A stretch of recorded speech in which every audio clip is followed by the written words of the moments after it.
Hello, everybody. Welcome to the channel. We are once again back with the Raptors Happy Hour on this fine Tuesday, November 25th, to talk everything Raptors. We're going to be going through plenty about the team today on this show on the channel. We usually do this show 3 times a week, Monday, Wednesday, Friday at 5 p.m. Eastern Time. I have a crazy week with work. I have a crazy week with life because I'm moving at the end of the week, so we had to adjust a little bit. Raptors kind of conflicted as well with possible things moving around. So we're running this show this week only, Tuesday, Thursday at 7 p.m. Eastern Time, just so we can still get into content. If you don't know what we do on the Raptors Happy Hour, we look at everything about the team. We break down recent news, we discuss things, I let you in the chat ask questions, we just go through everything that's been going on with the team as of late for content just like this. And on the show today, what we are going to be focusing on, well, first of all, it's the Raptors who continue to win. They've won 8 games in a row. After that win against the Cavaliers, they've beaten the Cleveland Cavaliers, the favorites to win the East, all 3 times that they have played them this season. And I kind of want to go over, like, how long can the Raptors keep this going? Like, how sustainable is this run for the Raptors? Like, it's certainly been a surprise, even for, I think, the most optimistic Raptors fan. 13-5, 2 seed in the East would not have been their expectation. Following that, I want to go into an individual started to play a lot better for the Raptors in the recent week or two. That's Jacob Walter. We'll talk about his recent performances and why they've improved and what that can do for the Raptors and what we can expect from him for the rest of the season and potentially beyond. And then I want to look a little bit back towards, the sustainability of the Raptors' success. And if it is sustainable, at what point will the Raptors turn into buyers? At what point are we going to get to the trade deadline and be like, okay, we kind of wanted to see how all this played out for the team and see where we're at, but we're good. And the rest of the East is not that good. So we can make a real run at this thing if we bring in one additional piece. So we're going to discuss the possibilities of that. And specifically, what I wanted to fix it on, like I said, was when does it get to that point? At what does the success have to look like for the Raptors to think, okay, time to be buyers, time to strike in this current state of the Eastern Conference? So I think that's some exciting topics to discuss in the show today. As always, if there's anything that you want to discuss, you can leave it in the chat. I'll be checking the live chat as we go throughout the stream, as I always do. But if you do enjoy the stream along the way, make sure you hit the like button and subscribe to the channel for more content just like it. And with the stream schedule being the way it is this week, also an opportunity for you to turn on the notification bell.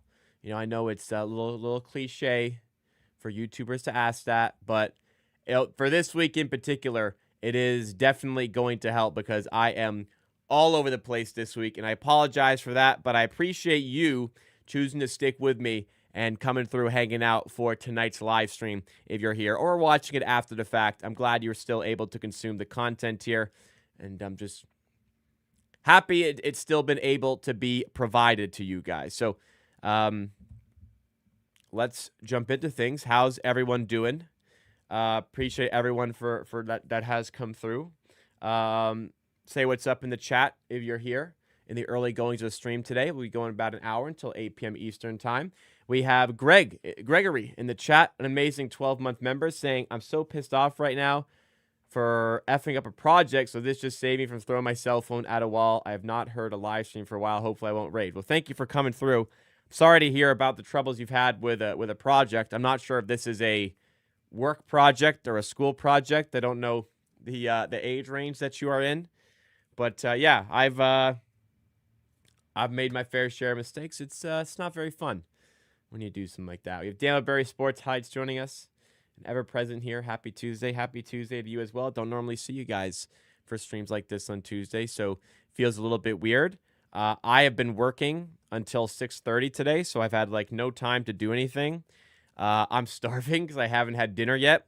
So gonna have to have my dinner right after this, and then I got a shit ton of work to do tonight. So it's gonna be a late one for me. But grinding through, still bringing the other Raptors content. Joey the Misfit also here. Stream OG we've got. Grady sucks. Well, he had a bad last game. There's something to be said about the fact that the Raptors continue to dominate his minutes. Not dominate, but they are, from the season as a whole, the Raptors are dominating the Grady Dick minutes. They're still winning when he's on the floor. His spacing is important. Last game, it was very, very poor, though. He had a decent week, but yeah, yesterday against the Cavaliers, the defense was awful and got him yanked a couple times, and he wasn't giving us anything on offense. Personally. So, yeah, that was a rough performance from him, for sure. Research was my fault, so it's one of those things. Yeah, just got to make it right, It's not going to happen overnight, but you just gotta work to make it right, I suppose. We still leave it. Obviously, my confidence in Grady Dick has wavered, but I still think he should be in rotation. That's not a guy I'm taking out of rotation, and Walter right now is not a guy to take out of rotation either, but we will get to that point of the stream. Let's jump into things here. As I mentioned, this is you see the stream title, you see with the thumbnail, and you heard me kind of talk about a little bit earlier on. The impressive season. The Raptors are 13-5. They have won 8 games in a row. They have beaten the favorites to win the East, the Cleveland Cavaliers, 3 times this season. They're 3-0 against them. Even for the most optimistic Raptors fan that was out there, I don't think they could have predicted this start to the season with the Raptors being the 2 seed in the East. So, with how surprising it's been, how sustainable is this? Is there luck involved? Can the Raptors keep something even close to this going for the rest of the season? Let's dig into the sustainability of it all. And again, 2 seed in the East, getting a nosebleed with how high up we are here. Man, it feels good not to have to scroll to see the Raptors, first of all, but just like being right there, starting to get like mainstream media attention. We're 2.5 games back of the Pistons, who have won very impressively 13 games in a row. Obviously, it's pretty tight in the East. We're 2.5 games back of first, but we're also only 3 games up on the play-in tournament positions. It's very tight. So the Raptors have to keep winning games to keep in this position, as you would expect for a team that is in the 2 seed. You got to keep winning games in order to stay in those positions. But is this for real? Is this actually what the Raptors should be? Like anything close to this? Are we actually a top 6 team in the Eastern Conference at the very least? That's what I want to look forward to here. Last game that we have was against the Cleveland Cavaliers, where the Raptors, honestly, it wasn't even a game where they shot the ball particularly well. They shot 49% from the field, which is good. 28% from 3, which is not very good. And they held the Cavaliers to 41% shooting from field, 29% shooting from 3. So it was really the defense that kind of carried them over here. An NBA game in 2025, nearly 2026, where you keep a team under 100 points. Defense was kind of built to be the Raptors' identity coming into the season. The more we've seen of them this season, the more we realize that it's not really the case. It's kind of the offense that's been impressive. The Raptors' offense has been fantastic. But the defense has been there when it's needed to be as well. I believe they're top 8 in both offensive rating and defensive rating in the NBA. Obviously, those stats aren't perfect, but they're pretty good measures of where a team is finding success. And the Raptors are finding it clearly success. They're finding it all over the floor. Their upcoming schedule, in terms of the sustainability of this winning run, you would firmly expect them to win the next 2 games. They're playing the 2-win Indiana Pacers in the NBA Cup. And then after that, they are playing the 4-win, I think it is, Charlotte Hornets. It's kind of bugging here on the schedule. Let me pull it back up again. Why are we looking at the Pacers here? What is going on with this thing? Go back.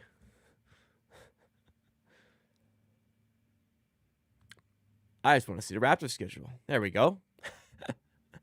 What is taking this thing so long? All right, there we go. Raptors schedule. Apologies for that. it's a pretty good run of games here for the Raptors. And then beyond that, maybe there's some more difficult games, like against the Knicks, a winnable one at home against Portland, good measuring stick game against the Lakers, then it's the Hornets again. Celtics, we've, haven't looked as good as us this season. The Bucks we've beaten this season, the Celtics again, then Brooklyn again. Miami's been tough this season. Then you have Washington again. Like, it's a decent run of games still coming up here for the Raptors. It's not like the schedule is all of a sudden going to turn around. It's been a relatively easy pocket of their schedule. They have won every game in that relatively easy pocket, and it doesn't look like it's getting a lot harder. So in the short term, as long as the Raptors are keeping up similar levels of play, I don't really see this winning run as a major anomaly. Like, sure, 8 games in a row is a tad surprising. To my knowledge, the Raptors haven't had a win streak like this since the 2019-2020 season, the one which was cut a little bit short by the lockdown, and there was a big gap in the middle of the season. From what I was told by the chat during our previous watch-along, the Raptors hadn't won 7 games in a row since the lockdown. They won a few games before the lockdown, came back from the lockdown in the bubble, won a few more games in a row, which was the 7-game win streak. So pretty uncharted territory. But again, it doesn't feel like it's been truly ridiculous what the Raptors have been doing here performance-wise. It feels like a lot of what they're doing is sustainable. It feels like a lot of what they're doing bodes towards winning and isn't just true anomalies. Like I said, the Raptors defense, 7th in defensive rating. As far as offensive rating goes, the Raptors also in the top 8. They are 6th in offensive rating. That's very good, but again, let's try to highlight where maybe some unsustainability of it lies. And I think offensively, just from watching the games, it feels like there isn't anything extraordinary happening. It feels like people are really playing within themselves. It's not like we have one guy averaging 27 points per game. Like Ingram, Barnes, Barrett have been averaging between 19 and 22 points. All within very simple expectation for those players to achieve. We've gotten good production off the bench from Jamal Shed in terms of playmaking. That doesn't seem like it's going to tail off. Mamu's been shooting the ball well. That doesn't feel like it'll tail off a lot. He's played really well. And honestly, some of the bench has been up and down. Like Grady Dick and Jacoby Walter have been fluctuating with the performances. Murray Boyles is playing fine and is doing a great job as a rookie. Maybe where some unsustainability lies is the Raptors' half-court offense has been the best in the NBA this season, which is crazy. Their true shooting percentage on the season is 120.3%, which is 5th in the NBA, according to the data here that I'm pulling up from Team Rankings. 5th in the NBA there. That's impressive. Not going to lie there. And with the state of the team, it doesn't seem like we have a very good floor spacing lineup. Doesn't feel like we have a very good 3-point shooting lineup. That feels like it could be a touch high. But just off of watching the games, just off of the eye test, again, nothing really feels extraordinary, like it's unsustainable. It feels like the Raptors can maintain a good degree of what they're producing on offense right now. I think where more unsustainability may lie, but I have to find something to think that could drop off a little bit.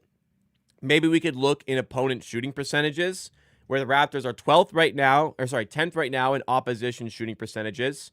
This is just the field goal percentage of the opposition against the Raptors. It's 46%, which does highlight that the defense is good, but it feels like when you dive into maybe some more advanced metrics about expected true shooting percentage based off shot locations that the Raptors are giving up, Raptors have been a little bit more on the lucky side, and we can kind of see that a little bit further here by simplifying it with the opposition 3-point percentage. Raptors are 4th in the NBA in opposition 3-point percentages, 32.1%. So part of that certainly is the Raptors' defense has been good. They've dug in a lot more lately. The rotations on defense have been great. They're rotating out really well. They're really understanding the system that's in place right now. But I do think there is an element of luck a little bit in there as well on the defensive side of the ball. Been a decently healthy sample size of 18 games for the Raptors. The defense has been good, and there is some credence to that defense in these statistics here that I'm pulling up. However, as I mentioned, there is an element of luck to it. So I think offensively, it feels relatively sustainable. The defense, we could see tail off a little bit. Maybe that's something to consider as we move through the season. But again, that's me like searching for things here to kind of bring ourselves down a little bit. Overall, where are the projections sitting right now for the Raptors? Well, coming into the season, their win total was projected. I mean, it opened at 32.5 wins on sportsbooks. Got bet up all the way to 39.5. That's about where we closed the season. Right around 40 wins was the projection for the Raptors. Now we're looking at more like 47 wins. Just using DraftKings here. I'm sure you could find different numbers in different places, but right around 47%. 47 wins, excuse me. As far as making the playoffs, the Raptors are now minus 390 on FanDuel to make the playoffs. They've been given a very healthy chunk of a percentage to make the playoffs, which honestly, even I was like a tad surprised to see. Not factoring the VIG, that gives an implied odds of 39.59. Let's actually do our homework and factor. Let's factor in the VIG for this one so we give like a more accurate representation from FanDuel. So 390 and 265. I'll just whip it up quickly in a calculator. That gives the Raps an implied probability of 76.2% of making the playoffs according to FanDuel. They're given a pretty damn good shot here of making the playoffs. As for the play-in tournament, Raptors are plus 145 to make the play-in tournament on FanDuel. The Raptors were like a heavy favorite to make the play-in tournament earlier before the season started. And now it's turning into, well, plus 145 to make the play-in. More of that means we're starting to think they could be a top 6 seed. And that it's more likely than not, based on the way the season has gone so far, according to the odds here, the Raptors will be a top 6 seed. So I think market is slowly catching up to the Raptors. And I think what we're learning here is that like we're starting to garner respect and people are starting to recognize that there is a good team here in Toronto. I don't think we're just going to continue to this win streak for a crazy amount of time, but it certainly feels like this win streak can get to 10 games. And then, who knows from there, regardless of whether it's a win streak or not. Just from the vibe I'm getting watching the Raptors, like that game against the Cavaliers, when the Cavaliers made it a 4-point game late, sure, I was nervous, but I was also confident the Raptors would win. They've had a lot of clutch games lately where my belief is they're going to win, whereas previous years, it's just felt like, they're going to find a way to lose. Now, they're finding ways to win, and they're doing it on a night-to-night basis. So, 2 seed might feel a little bit lofty for the rest of the season.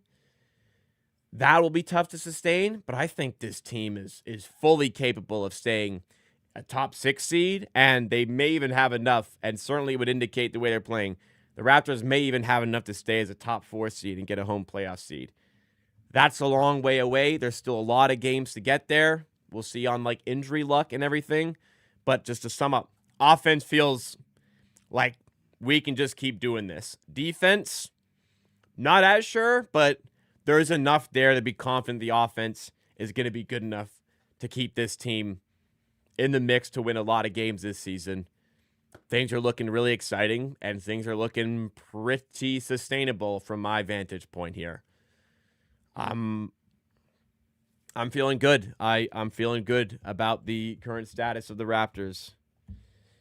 We're winning games, and again, it's not like we're doing the extraordinary here. We're winning a lot of games we're supposed to win, and then we are getting a lot of we're grinding out well-earned wins in some other games. Like some of the tougher teams we've played, we've deservedly beaten. It's been like some of the bad teams we've played where we haven't played particularly well, but those are the games you got to win, and they're still finding ways to win. Eduardo in the chat says, when teams suddenly emerge, some people say they're not ready yet. OKC exploded suddenly. Golden State exploded suddenly. Quite often happens that way, but it takes months for the media to accept it. Well, you're not wrong. A lot of times you will say a team's not ready yet. I feel like more often than not, people are right. It's just we can look back on some examples where, okay, yes, those 2 examples, those teams just kept on going. I think there's more examples of teams starting super hot and then coming more so back to expectation, but still exceeding the preseason expectation for the team. That's kind of where I see the Raptors going. I personally don't see this going, like, I don't see this as a 2 seed for the rest of the season. Will Mamukilishvili win 6-man? No. I don't think he'll be in that conversation. He's been impressive, but there's people coming off the bench putting up like real big numbers that I think will have better opportunities than him in that department. He's been impressive, but there are like some teams have like one of their better players coming off the bench in that 6-man role, whereas Mamu has played great for his role. It's just not quite to the degree that, you know, you could expect out of like the way Jeremy Grant has played this season, for example, or Jaime Jaquez has been this season. AJ Mitchell has been absolutely terrific for the Oklahoma City Thunder. I don't think we're gonna get Mamukilishvili quite up into that, but you know, I think he'll have. I think there'll be a little bit of respect for him in that. I don't expect him to be a finalist though. I think you got to put up some bigger numbers to get into that. Like, Mamu's putting up like 10 points a game this season. Jaquez is putting up 16.5. What's like AJ Mitchell doing?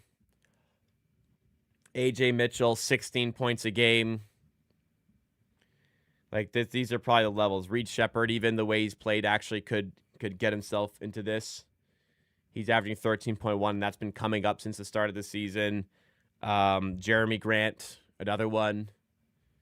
I think there's like higher usage players. Yeah, he's averaging 19.5 points. I think there's higher usage players that will have a better shot in this award market compared to the likes of Mamu. But I mean, obviously he's been fantastic off the bench. There's no doubt about that. We have Doug B joining us, another one of our members. Thank you so much. I appreciate that. No tanking, real fans. I mean, we're definitely not tanking. I would have said that to start the season, even when I thought this would be like a play-in team. And it still might be. But when I thought this was like a play-in caliber team, I still said we're not tanking this season.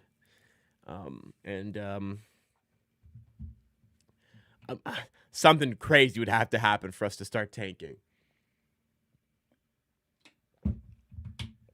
It absolutely does not look like we're tanking. Sorry, I didn't realize my shorts were in the shot the whole time. Oh, man. Anyways, Mamu's been great, but like there's like a different level. I think there's like a different tier of players coming off the bench that unfortunately Mamu is not quite involved in at the moment, and I don't think he will be just from a usage perspective. He's good because he's lower usage, and he's been just so freaking good for the Raptors this season. But on the topic of bench, let's segue into the next big topic that I wanted to cover on the stream for today, because Jacob Walter had a relatively difficult start to the season for the Raptors. Honestly, it was pretty underwhelming, I'd say.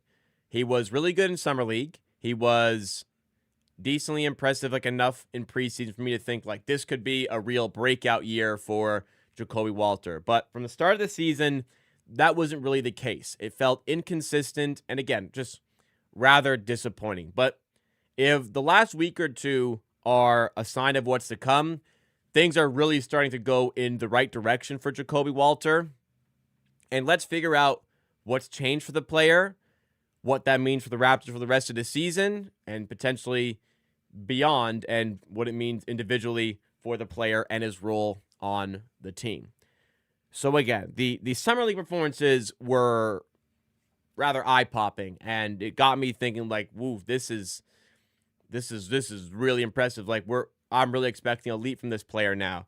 You know, Grady Dick as maybe like the first guy coming off the bench for the Raptors who started last season. Like maybe that role is going to go to Jacoby. Maybe Jacoby's going to kind of dethrone him for the sort of role on the team. And honestly, like in the last couple of weeks that has happened. Jacoby Walter has been the first player off the bench for the Raptors in a lot of these games. And even in the game where RJ Barrett missed it through injury, Jacoby Walter came in and started against a tough Cavaliers team and did a great job in that role as well. We'll touch on that a little bit more in just a second. from a statistical standpoint this season, I think he's still kind of catching up because there were some games where it wasn't a ton of play time and he was struggling. It's only 13.6 minutes per game right now, and he's only averaging 4.5 points. But the three-point numbers are coming up. He's shooting 40% from the field, from three, and 43% from the field.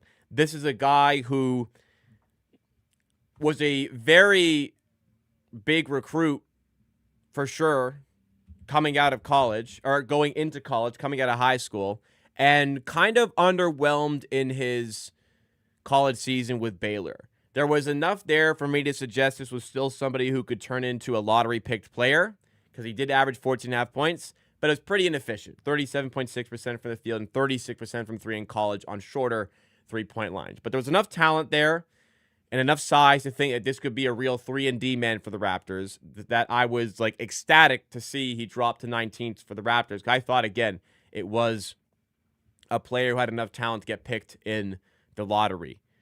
We kind of saw those slight inconsistencies shooting in his rookie season, where he averaged 8.6 points per game, 40.5% shooting from the field, 35% shooting from three. Gave him a true shooting percentage of 52. That's not very good, but efficiency oftentimes does come with age. And his per 36 numbers were maybe a little bit better, where he's averaging 14.7 points there, 5.2 rebounds. There were positive signs there. I think the biggest takeaway I had from Walter in his rookie season was that he was an intelligent player. He made a lot of the right reads, and he made a lot of the right decisions. It's just we need to see a little bit more consistency with his shot. Wasn't quite there to start the season, but again, it's starting to come on a little bit more for the player. He kind of broke out in the recent game against I think it was Brooklyn. Yes, it was Brooklyn, where he averaged 16 points in that game, or where he had 16 points in that game, shot 6 of 7 from the field, went 4 of 5 from 3. That was much more impressive. And he was also great against Philly last week, where he had 11 points, shot 4 of 5, 3 of 4 from the field. That's when his minutes started to really ramp up, especially in the start against Cleveland. Now, what was most impressive to me, I think, as much as like the 16-point game against Brooklyn was good, what really impressed me in this 2 of 8 performance against the Cavs, you think 2 of 8, 1 of 5 from 3, and, that's not very good, 5 points. What was impressive to me was that he was given a very large role in guarding Donovan Mitchell for a lot of that game. Now, he had help. They doubled Donovan Mitchell aggressively, and they were limiting his game, and it was like a team-wide effort to limit Donovan Mitchell's game there. I thought Jacoby Walter did a really impressive job in that game against Donovan Mitchell when it was called upon him to do so. And I think some underlying metrics defensively also show that, he's doing a great job on defense this season. Again, the wingspan's nice for like a 6'5", 6'6" player. The Raptors drafted him, I think, with the 3-and-D potential in mind. On defense, a lot of the underlying metrics, the advanced statistics say that things are going in the right direction. From a shooting standpoint, he's doing quite well there, especially with floor spacing. It gives us different options on offense. Like, you can have Jacoby Walter in the corner as a three-point shooting threat. It opens up space for other players like Scottie Barnes.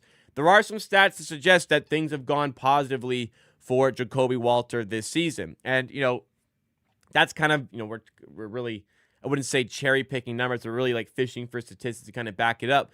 But I think just from watching the games in the last little while, we've seen an uptick in performances from Jacoby Walter, and I think we're seeing a lot of the confidence start to transpire as well for the player. This is me a week after I was saying, if he doesn't really pick up his game, he hasn't played well this season, doesn't pick it up. Jamison Battle has played well this season. Do we start to look at Jamison Battle like the guy who should be getting more of the minutes here instead of him? That was the direction that I was starting to lean, but credit to the coaching staff, credit to Darko Rajakovic, continuing to give him his game time here, and whatever they've done to kind of work on his game and maybe some tweaks they've made, it started to work a lot more in his favor, and it started to work a lot more for the Raptors. So with that in mind, hopefully we do start to see maybe those minutes increase a little bit more and more, and maybe a role increase a little bit more and more. The confidence clearly is there from the coaching staff. Like, this is like the first guy off the bench in the recent games, or even starting when RJ Barrett is out.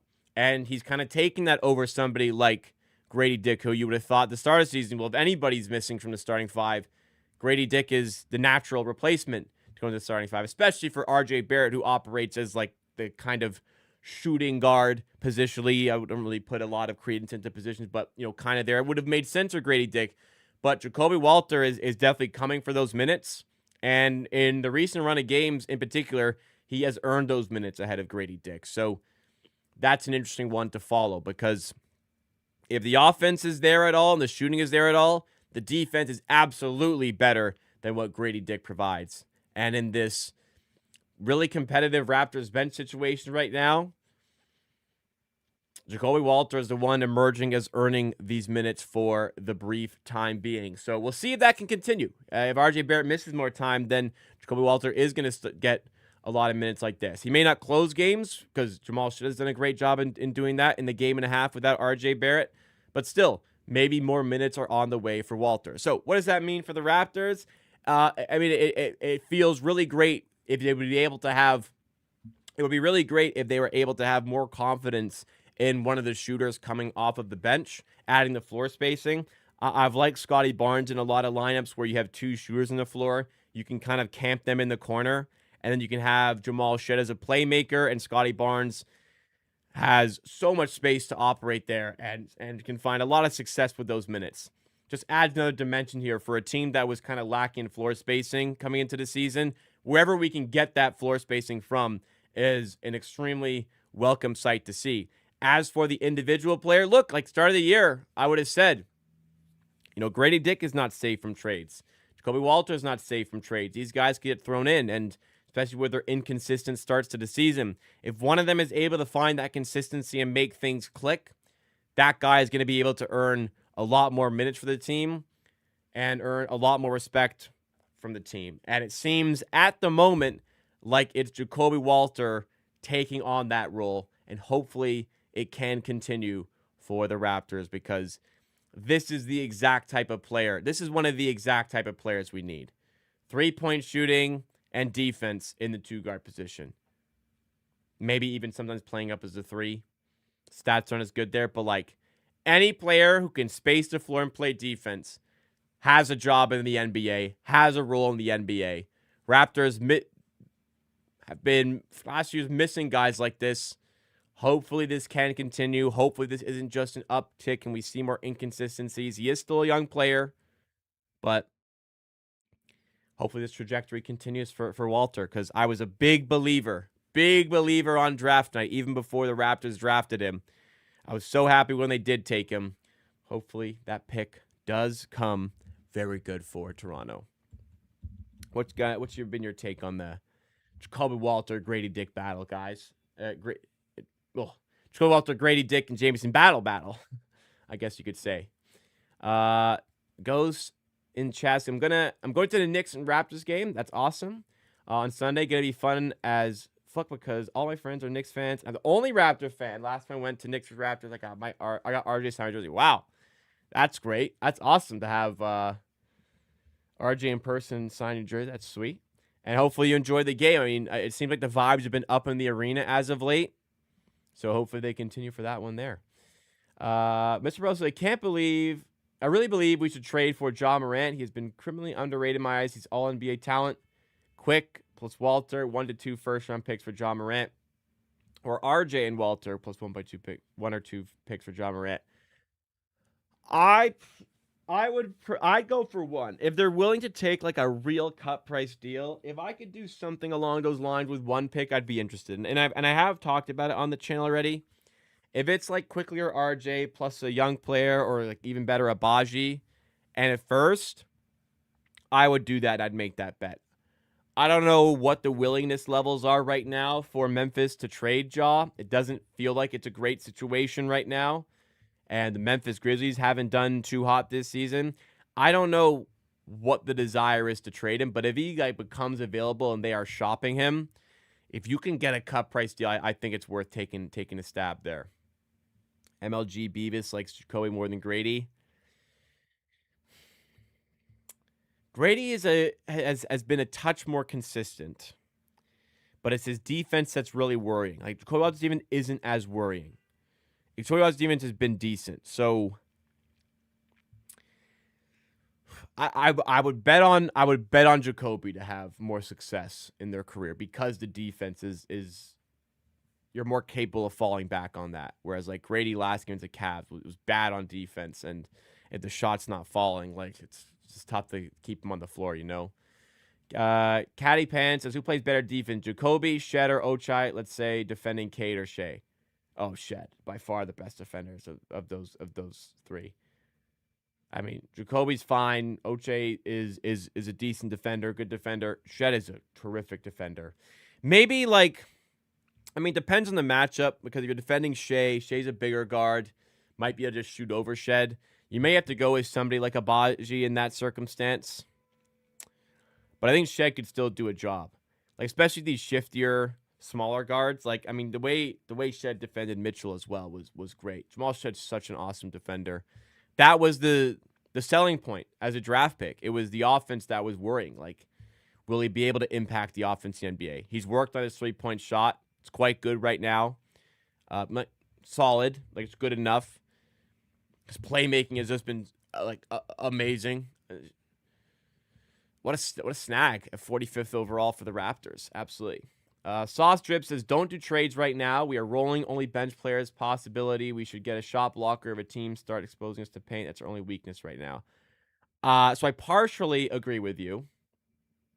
I think, like, if you're going to bolster anywhere on the bench, it's rim protection because, you know, in a game like recently we had without Pearl, you really are missing a traditional big there. So I do agree in that regard. But this is a pretty good segue into the next conversation I wanted to have because at some point you may think you should make a trade. Like chat's saying right now with Sauce Strip, don't make a trade. We're rolling right now. Keep the chemistry. Keep this unit together. It's working. Let's just keep going with it. Uba in chat would have remembered this saying, don't trade for anyone unless it's a big, and we'll explore that as well. But I think a lot of people believe that just keep it rolling. We're doing well. Keep these guys together. Let them do their thing. But at a certain point, does the front office look at how the Raptors are playing? Look at the Eastern Conference standings. Look at the state of the Eastern Conference and say, this conference could be for the taking this season. And if they do see that, would they consider a trade? And I think the biggest question I want to answer with this segment is, how good would the Raptors have to be? How far would the Raptors have to go with this group before they decide we have got to turn into a buyer in the trade market? Recent years, it's basically been Raptors start the season and just go see what they can do. And if things aren't going well, then you turn into a seller at the trade deadline. Never really had a lot of consideration in being a buyer at the trade deadline. I mean, I guess you could look at Brandon Ingram, but when it comes to Brandon Ingram, it was a guy who was in the trade block, and it was such a cut price deal. The Raptors did it, and it's looked terrific, of course. And I partially agree with you that it's like this season was kind of, I won't call it a free roll, but I think at this point it kind of is. Like we're way above expectations right now, and this is awesome. So you may as well keep this group together because even if you fall off the pace a little bit in this Eastern Conference, even if you fall off to like a 60, that's still probably exceeding the realistic expectations going into the season. That's a terrific outcome, finishing as a top 6 team. But when does it turn into, okay, this is for real. We're winning a lot of games. We're beating good teams. We can really make a run at this season. Let's go be a buyer. Let's make a big upgrade and make a run at the Eastern Conference this season. We're not there yet. But when does that become something the Raptors strongly have to consider? Well, let's take a look here. 13-5 on the season. Second in the Eastern Conference. Now projected to have according to Sportsbook odds at FanDuel, we looked at them earlier, the projection to have a 76% chance of making the playoffs at this point. Pretty strong. Still Some thought they could fall back far enough to be in the play-in tournament, but 76% chance at a playoff spot right now. And obviously a trade even strengthened those odds further. The more games the Raptors win, it strengthens those odds even further. Well, let's look at the state of the contracts for the team. Because to make a trade, there has to be stuff that's outgoing. There has to be expensive contracts that are outgoing. The only two real tradable contracts I see right now are of Emmanuel Quickley and RJ Barrett. Those are the only two real tradable contracts that I see. Brandon Ingram's terrific. You're not going to move him. Scottie Barnes, your centerpiece. You're not going to move him. Jakob Pearl, I don't see a trade happening because, that's your rock. That's your anchor. That's your rim protector. That's tough to replace. And I don't see the Raptors just making a direct upgrade in that position. I could, however, see the Raptors making a direct upgrade at point guard or on the wing with RJ Barrett. I'm not saying trade both of them, but one of those two players, plus a younger player, plus draft capital, could turn into something for the Raptors. And this segment isn't focused in particular on the exact type of trade that the Raptors could make. We'll touch on some names potentially, but it's more so like, if it's at all realistic, when do we start to go, okay, it's time to make a run at this East because we're a good team and the East is there for the taking. So those are the only two real tradable contracts. In the end, Bobby Webster came into the season saying there's like a 0% chance that this team is going to stay the same through the season. I think part of that is a luxury tax situation. The Raptors slightly in the tax right now. Seems like the easiest player to make a move with to get out of the luxury tax is Ochai Agbaji. Again, you could say, what if they're winning? They may just get Rodgers to pay the bills here because they're winning. I still see them having a desire to move Agbaji. He hasn't been a super significant part of the rotation. He's been in rotation, but he hasn't been a significant part of the rotation as of now, as we stand 18 games into the season. So I could see them cutting some cost there, or with a trade in another endeavor. And maybe if they make this big trade, they decide like it's worth going into the luxury tax a little bit. Because again, they're not very deep into the luxury tax. It's just something to consider in this conversation. With those contracts, man, the type of players that I'm considering like could be an upgrade. Like if you can directly upgrade at point guard with a Trae Young, you could argue an upgrade could be LaMelo Ball. You could argue an upgrade could be Ja Morant.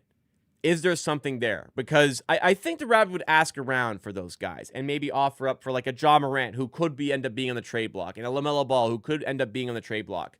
Maybe for one of those two guys, if it's Emmanuel Quickley, Agbaji, and one pick, that seems like an upgrade to me in that position. And I think that's something the Raptors would do regardless if they feel like it's an upgrade and they're only giving away one pick. But like the big fish sort of trade is what I'm talking about here. I'm talking about Trae Young, who I think is a tremendous upgrade at point guard. I am a massive Trae Young fan, even with his bad defense. His playmaking is absolutely elite and would be a significant upgrade over Emmanuel Quickley. His shooting and scoring is definitely an upgrade over Emmanuel Quickley. And I like Quickley, and I like Barrett. I'm just saying the Raptors could smell blood in the East and think there's an opportunity to upgrade, and I feel like these are some very clear upgrades. Or do you like Emmanuel Quickley enough? You want to keep him, and you say, well, RJ Barrett is a guy we've explored trading already. I think the Raptors are doing fine with Barrett, and I think they could continue to do fine with Barrett. But if there is a direct upgrade to be had there, would they explore it? Like, what if you can turn RJ Barrett's usage, turn it down a little bit, put it more so towards Scottie Barnes and Brandon Ingram, who are the better players, and you can turn that RJ Barrett usage into a really good floor spacer who is a very good defender as well, a 3-and-D type of player. Like in the state of the Pelicans right now, the Pelicans have been terrible. Their record is awful, and they don't own their own first-round pick this season. They don't own any first-round picks this season. Really bad look to be 3-15, bottom of your conference by 1.5 games, and not have a first-round pick. Do the Pelicans consider amassing some draft capital and parting ways with somebody like Trey Murphy? That would be really interesting for me. Or, as Sauce Drip in chat says, like a Herb Jones. Maybe not to the same degree, but would something like that come into play? Like, these are like pretty clear upgrades here. And Anthony Davis, as Dunks is asking in chat, I'm not as interested there. It is an upgrade to Pirtle, but I'm more afraid there because of the contract situation, the injury history, and that fit does scare me a bit more than the other names that I've listed here, even though there could be some fit issues with a guy like Ja Morant. That one still scares me a bit too much. But regardless, even a name like AD, if the Raptors feel like that makes them a lot better, how far does this have to go? I think if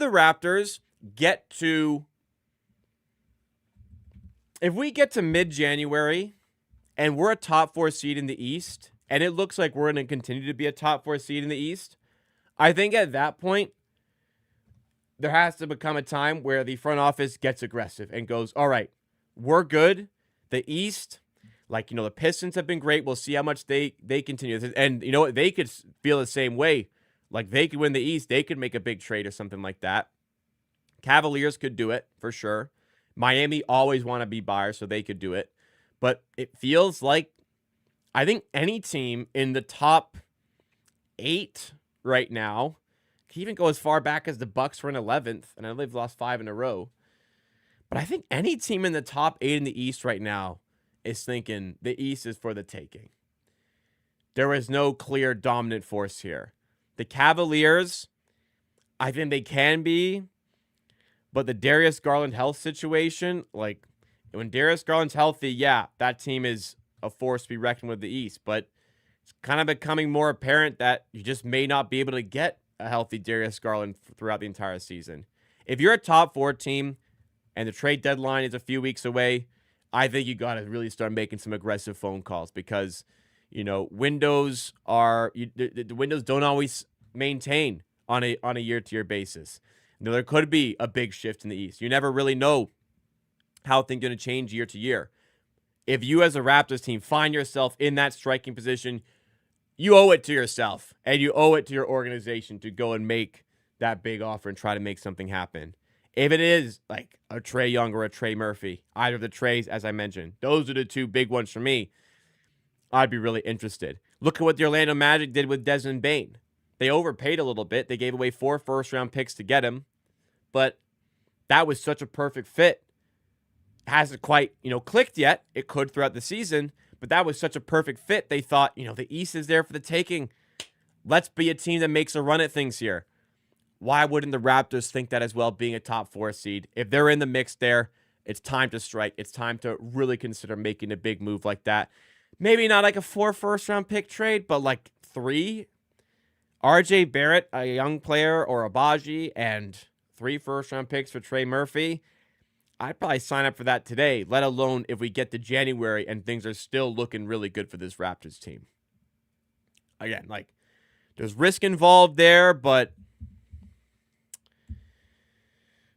I think you got to take your chances when it looks open like this. I really think you do. The Raptors look good, and if they keep playing this well and keep looking this good, make that buying sort of trade. Gregory says the team would be so dynamic with Trae.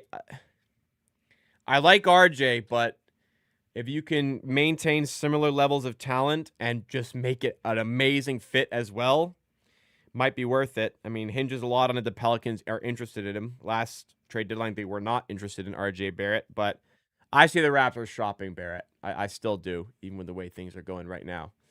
We already have enough firepower, need defense. Herb Jones can become OG Anunoby. I mean, Trey Murphy provides it as well.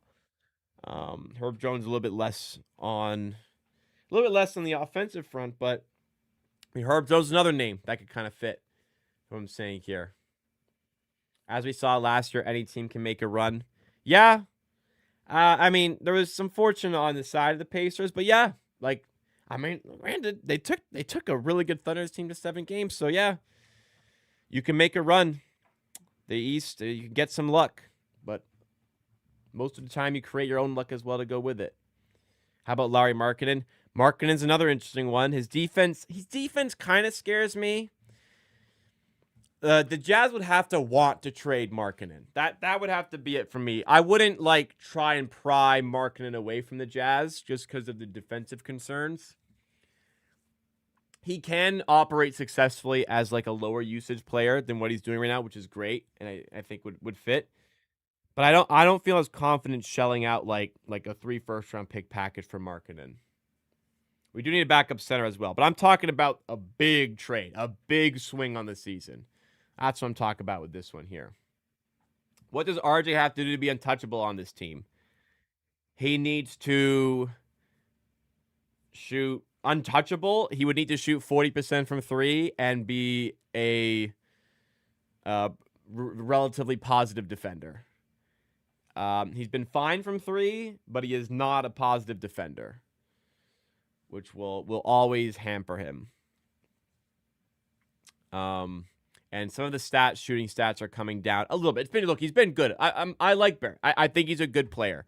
But, if we're talking about taking a step, it's pretty clear where that step can come from. And to me, that step is an upgrade to RJ Barrett. Talent from a talent perspective and a fit perspective. Not to say he hasn't played well, but just the next step, where the easiest way to get there is with Barrett. But I'm also fine with, they could just decide, well, it's working as is. Keep doing it. That's also fine with me. Keep going as is.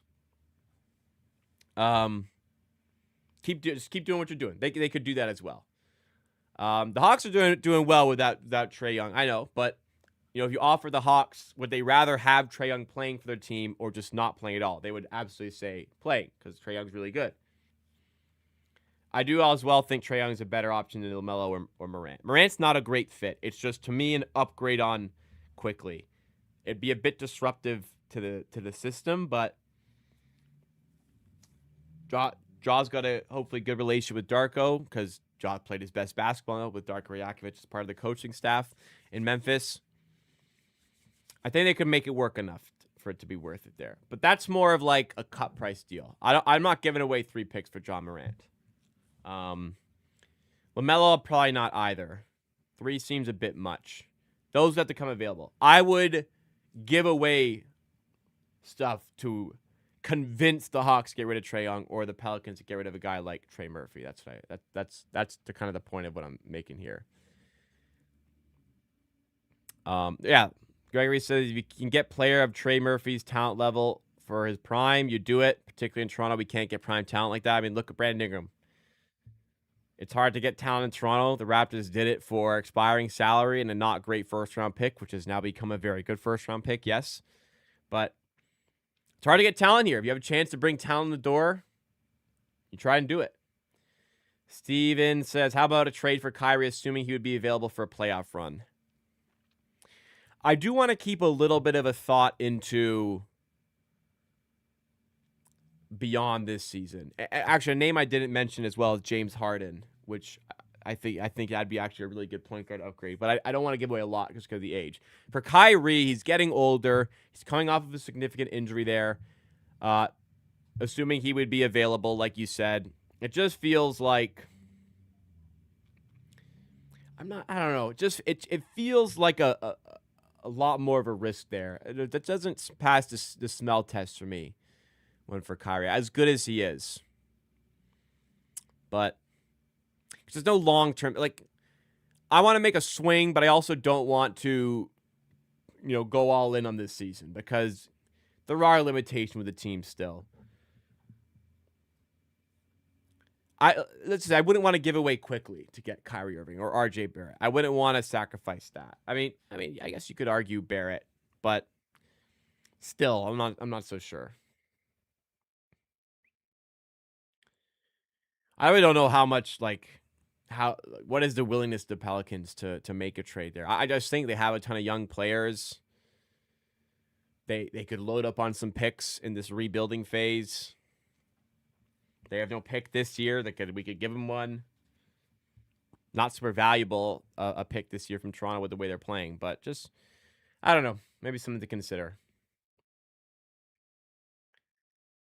I'm not sure Jamal. I don't know. Jamal Shed Sawstrip says, if we can get Kyrie for the low and once he falls off, Jamal Shed could take over, assuming he still gets better.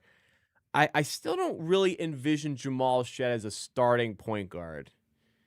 I think Jamal Shed looks to me like somebody who could turn into like an elite backup point guard. I think it's the offense that would have to take a jump, and a pretty significant one. He would have to be respected out of the pick and roll more. Like you'd have to get into a spot where someone's going over the screen to guard Jamal Shed. They can't cheat under because he's got to have the pull up J, which doesn't really have, or more of an interior game where maybe he can mix it up with a floater. Floaters aren't even that efficient of a shot, so like you're kind of already settling if you're taking a floater. To me, there's just not enough bending of the defense. I like him in his role as a backup guard. I don't see him turning into a starting guard, but so that's where I would also have a bit of fear there.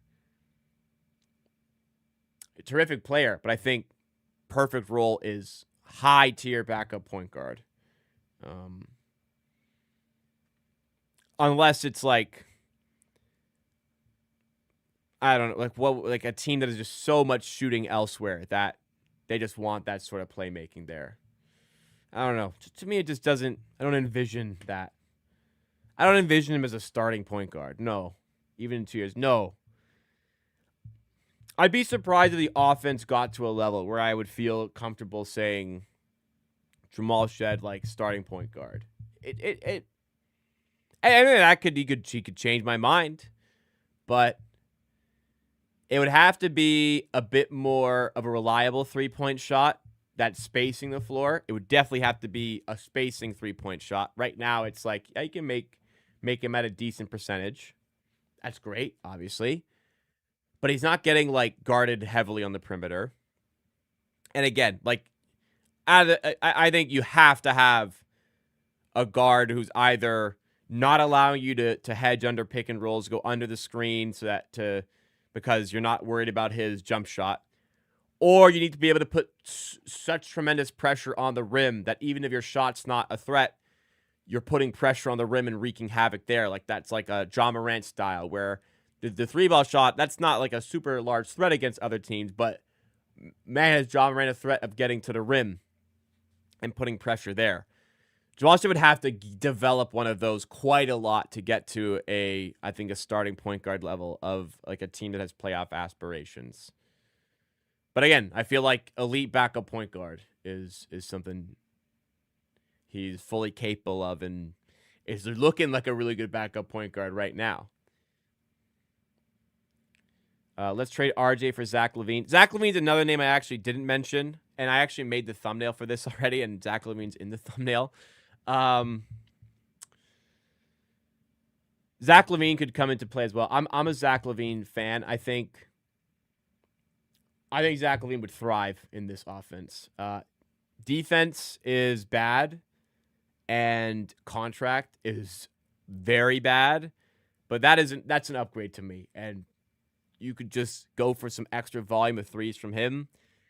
Zach LaVine has turned into a bit of an underrated player, but that's really expensive. There's risk involved in making that trade there. If you have Trey Murphy, Ingram, and Scottie, you don't need your guard scoring 25 a night. I mean, that's partially true, but you do need him to space the floor to give those guys more space to operate. So quickly in the mix there is able to do that a lot better. I see what you're saying there. You're getting floor spacing, but like you want to give those guys maximum amount of room, and I think someone like Quickly does that.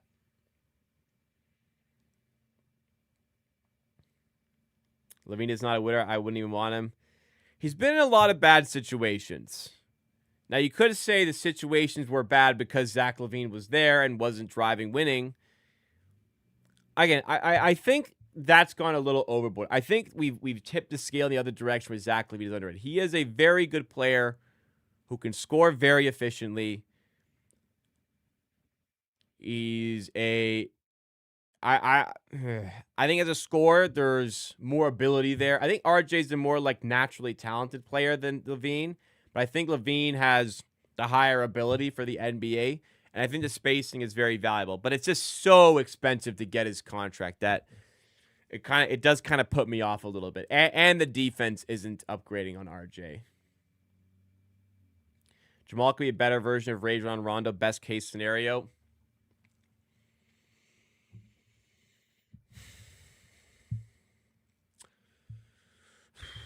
Prime Rondo, like prime Rondo today. Is prime Rondo a starting point guard on a championship level team?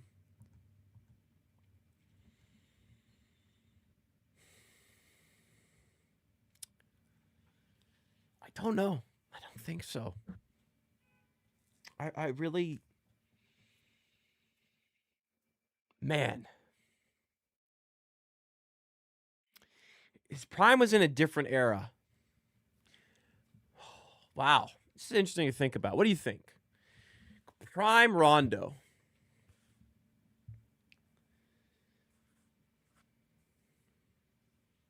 I mean, he was just so good defensively, such a good playmaker.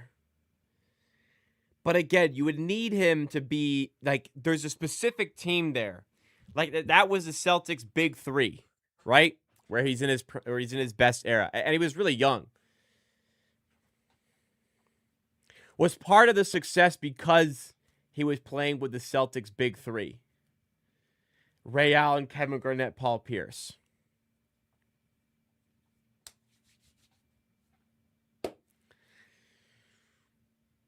I think if you have a team where Jamal Shead is starting point guard, you would need such a fantastic cast around him.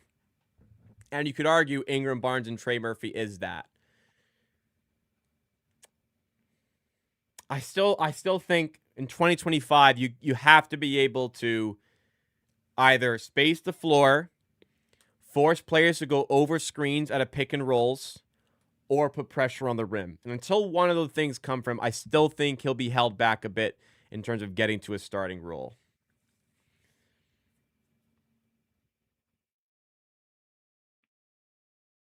This is interesting. And yeah, for Rondo, I'm not saying Shed's good as Rondo. It's just like ceiling, like if he's that good. Rondo was like an absolutely astonishing playmaker to go with it, right? You know, like Shed is really great in backup. What if he's starting every game and closing every game? Does the competition level change? I know that's a really interesting one. This is making me think, and this is an enjoyable think. Let's take like Rondo on the current Celtics team, kind of lacking a little bit of talent in some places. Could that Rondo be an all-star on this current Boston Celtics team? I don't think so. I feel like maybe not. So, an amazing player, but I think one that needs those good players around him and is complementing them. And is amazing at doing that. But not a guy who's going to raise your floor a ton, but is not going to raise your ceiling a lot. I think that's the best way of describing it.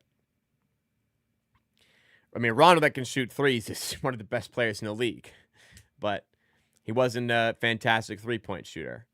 That's interesting. I don't know, that got me thinking. That was a good conversation. But with that, guys, that is the end of tonight's stream. Thank you so much for tuning in and hanging out with me tonight. I appreciate it. Some great conversation from the chat. If you did enjoy, please make sure you've hit the like button. There's 60 people here. I only see 23 likes. Let's try to get it to at least half of the likes of views. Let's get it to 30 likes before I sign off here. Stream schedule for the week. Again, it's a little bit different for this week. I'm going to be live Wednesday, tomorrow, for another Raptors game. The Raptors play against the Pacers. I'll be live at 7:15 p.m. Eastern Time. Then I'll be back here for the Raptors Happy Hour in the adjusted time slot of Thursday at 7 p.m. Eastern. Friday, no content. Going to be packing for my move over the weekend. Saturday, going to take a break from packing to stream you Raptors vs. Hornets watch along at 5:45 p.m. Eastern Time. Sunday, the Raptors play. The watch along is canceled. That is my move-in day for my new apartment, so I'm not going to be available. Monday the 1st, we'll see if I can stream at 5 p.m. with work and with unpacking. We'll see. Keep it locked by subscribing to the channel. Join the Discord so you'll have the streaming updates channel where I'll post the information about upcoming streams and the schedule, or check out the community post page on YouTube, on the homepage on the channel. Lots of great information there. But lesson at the end of it, subscribe to the channel, turn the notification bell on, do me a favor, hit that like button. Have a great middle part of your week. Have a great Wednesday. I'll see you guys tomorrow.